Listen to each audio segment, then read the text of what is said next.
Okay, so today we're going to make some end tables, and these end tables not just going to be your typical slap together tables, within an hour. These are going to be a little more detailed build. Still pretty quick. I could do these in probably a day. Not counting glue ups and drying of finish and things like that. But these are pretty quick, pretty simple, but very detailed. So we're going to be using some poplar frame pieces for the apron stretchers and legs, and we're going to be using black walnut for the tabletop and also the bottom shelves. So I like to mill up my lumber first, especially starting with the legs. That will help me dictate my official sizes for my aprons and stretchers. Since you could draw these out, but if you mill them up, run it through the planer, the legs they could come out a little wider, a little thinner, etc. So you just going, I like to have my final measurement after I mill up my legs roughly.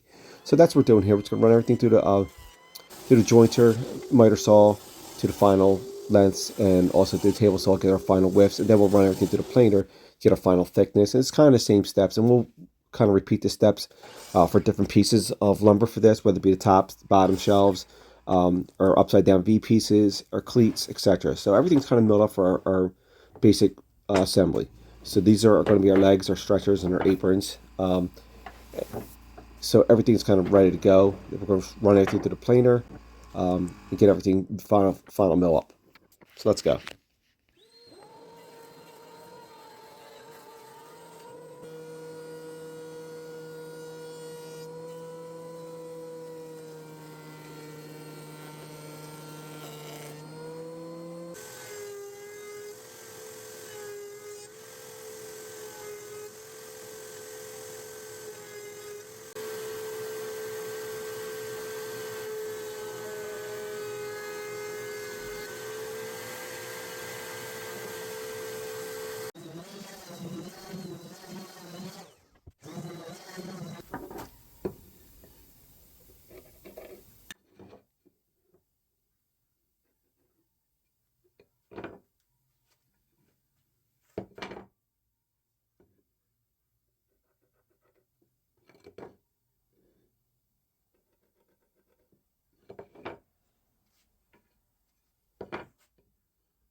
Yes, I'm using the domino joiner for this assembly.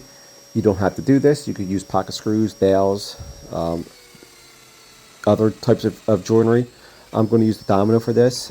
It's fairly quick, but also it gives me probably the most strength, and also it helps me square up my tables a lot better than pocket screws. Pocket screws are definitely faster. I don't care what anybody says.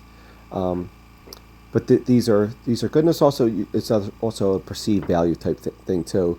I think clients like when you put a little more effort into your build, and you can actually charge more for your time too. Not that I do that, but you can. And it's just better. It's just better quality, I think. It's just a little cleaner build. It looks better when you look inside the table. If you ever have to go look inside, you don't see the screws and the joinery. It's a nice clean build. I know it's considered cheating at times, but I do have this tool. I don't use it all the time. Probably have hundreds of videos up here where I use pocket screws, and there's nothing wrong with them, especially for smaller tables like this. But this video, I decided to use the domino, and I do this sometimes for some of my higher end tables. I call this higher end, even though it's really not. But this is definitely going to be nicer than a typical farmhouse type end table setup. So that's what we're doing here. So I'm just going to lay everything out. The layout is very important with if any kind of joinery, especially with domino. You really need to have your combination squares dialed in. I use like 3 or 4 for each build. I have one for my bottom toe kick, and I'll have one above that for my joinery, where my mortise will go, and then I'll have one for the top. Depending on how many I put in, at least one for the top, if not 2. Combination square set up with my lines. So that way I know everything's lined up. And this is a good little tip too for when you want to find your reveal. So I'll take the reveal piece I'm using, and I will lay it on top of my apron and stretcher, and that will help me dial in that extra space that I'm going to set my fence here to account for that reveal. So when I plunge my mortise in, it will account for I'm going to say that 1/8 of an inch gap. That will be your reveal at the end of this. That just helps you do that. You could do the math, but I like to just take the shim I use for my reveal from doing even pocket screws. That I lay my aprons and stretchers on. I just use that to put on my plate to get my final thickness on top of my apron or stretcher. If that makes sense. All right, let's finish our assembly here.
Okay, so we're putting the side stretchers together to the legs, and this is actually going to be the fronts and the backs, and then we'll attach the rest later.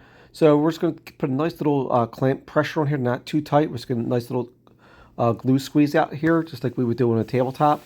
We don't want to over tighten this. We don't want the wood to bow or break the joint, so we're just going to put some nice pressure on there, just get like a nice little squeeze out here. And then after they sit for a couple hours, then we're going to attach the entire table together Just going to put some glue in the joints and use a silicone brush and just spread it around a little bit, and we're going to put this together like a big puzzle. This is so satisfying. This is the funnest part about building furniture for me, is once you start seeing what you milled up kind of form into a piece of furniture, a functional piece of furniture, which we're going to do here. And we're going to try to make as square as possible. We're going to use our combination square.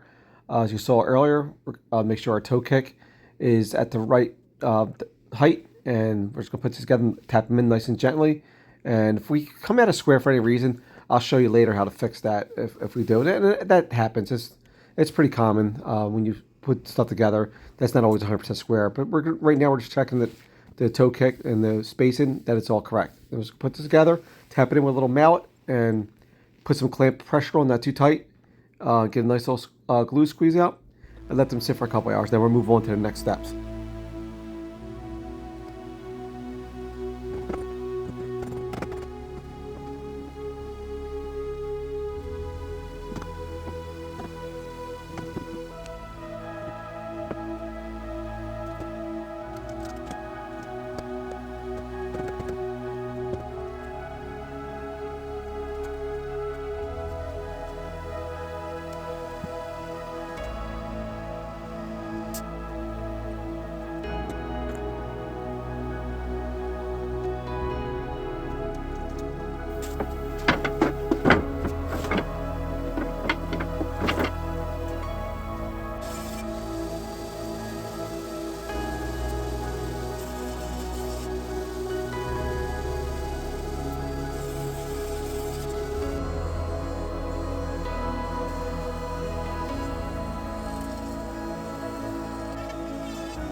Okay, you can see here we're going to be cutting up our upside down V's. We just milled them up real quick with some scrap cut-offs from the frames and the other pieces. So we just have some pieces left over.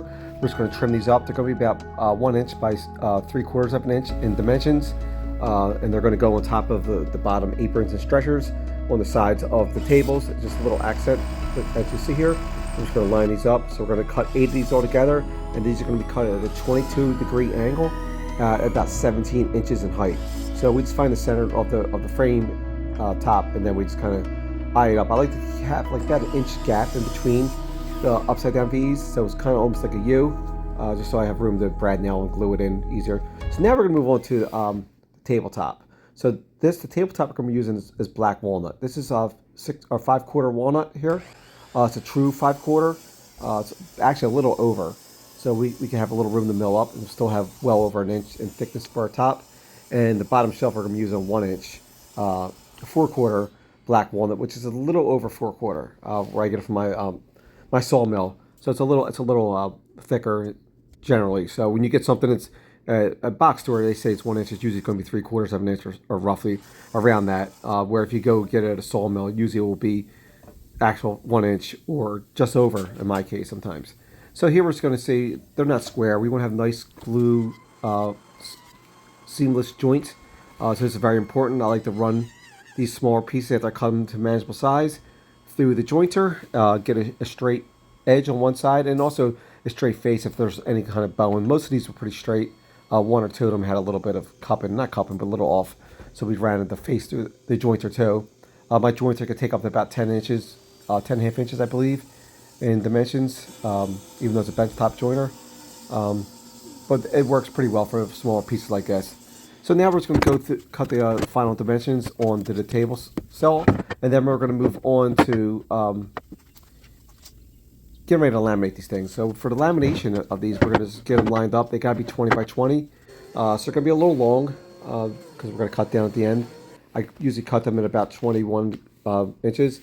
And here also with a glue up is, I don't swear by this, but I do like doing this pattern. I like to have like the grain pattern mismatched. So if there is any bone, they kind of bow opposite and kind of fight each other. So here we're going to be using biscuits. So we're just going to mark out our or mortises, we'll call them, or biscuits slots, and then we're just going to use some glue and some biscuits. These are 20 size 20 biscuits, and we're just going to glue this up. Nice tight pressure, not too tight. The biscuits definitely help with alignment. I really don't need any calls for the most part. I think there's one seam there that's a little high, so we'll put a little clamp on the end there. But otherwise, these came out pretty flat with no issue. So we're just going to glue these up. And while we have the biscuit joinery up, we're just going to put some slots in the table tops. And these will hold our Z-clips. This is how we'll mount the tops later. And this allows for wood movement over seasonal changes. So that's what we're doing here. We're just going to start cleaning up these frames, start getting the bottom shelves ready, and just doing a lot of sanding and cleaning up now.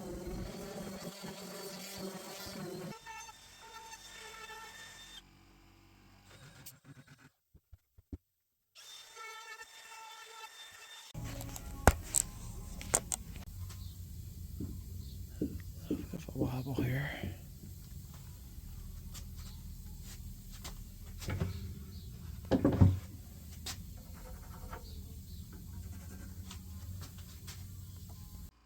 Okay, so you have a wobbly table. This happens. It's not 100% square. There's a couple ways you could fix this without having to rebuild. One way is to take a clamp and put a little diagonal pressure where the table bows out a little bit, and that usually helps square it up. You don't want to do it too tight. You don't want to take a chance of breaking any glue joints. The easiest way, though, is here, right here, is taking a belt sander or like a bench top sander and just marking the feet that are, I guess, lower, and then just taking it over to the sander and just sanding those feet down a little bit and re-chamfering the bottom. So once that's done, it's nice and straight and flat, a little more square. So that's. So now we're gonna get back to the upside down V's. So this I just used 18 gauge brad nails and some glue. We're using 1 inch brad nails, and we're just gonna glue these in. Like you see, I have a little gap between the top of the V's. That way I could get my brad nailer in there just to get it fastened in there without having to, like, take a chance of splitting anything open. These go together real simple and easy. We're just gonna put these together, and then we're gonna move on to our next phase.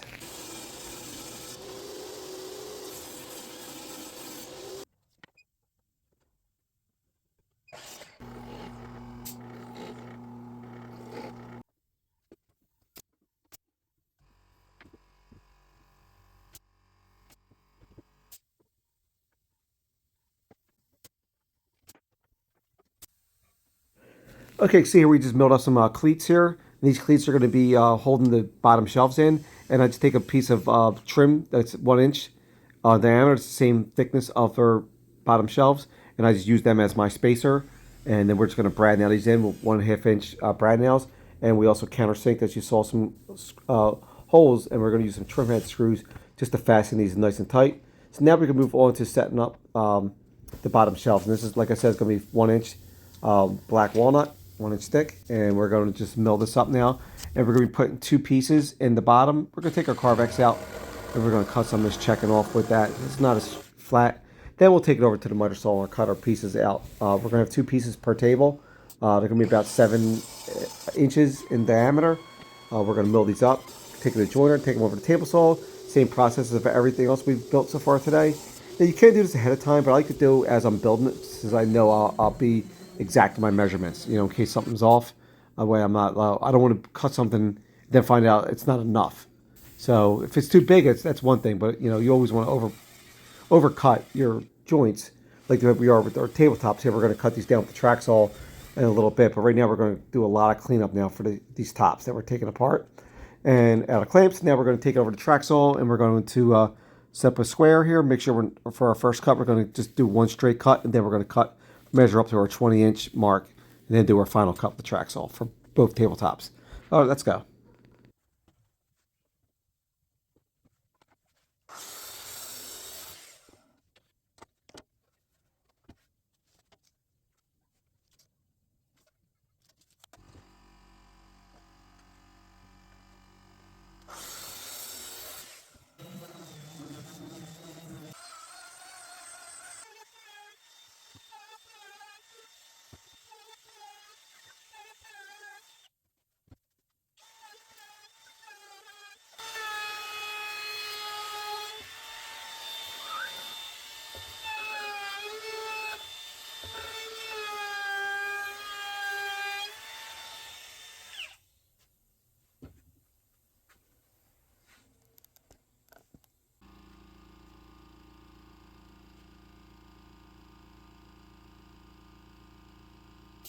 Okay, see, we're just kind of starting to finish up the main part of this build. So we just did a lot of sanding. We sanded the tops to about 120 grit. We're going to go to 220 grit eventually.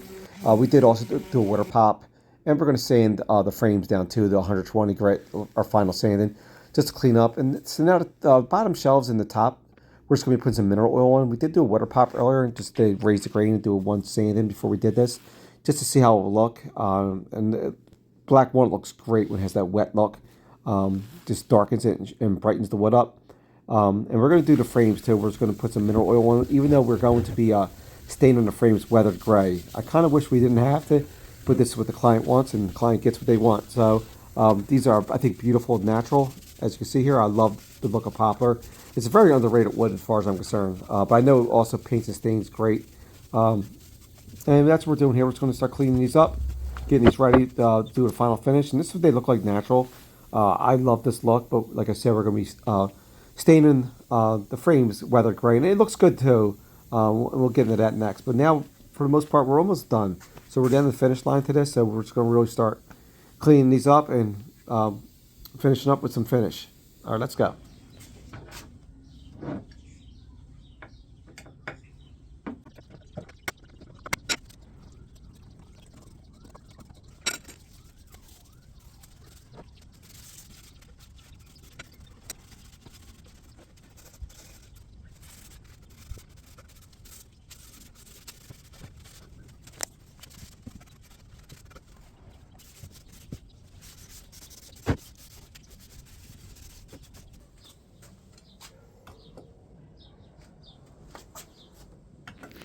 Okay, so we're kind of finishing up here. Just all we stained everything with the weather gray. We'll wipe off with a shop cloth.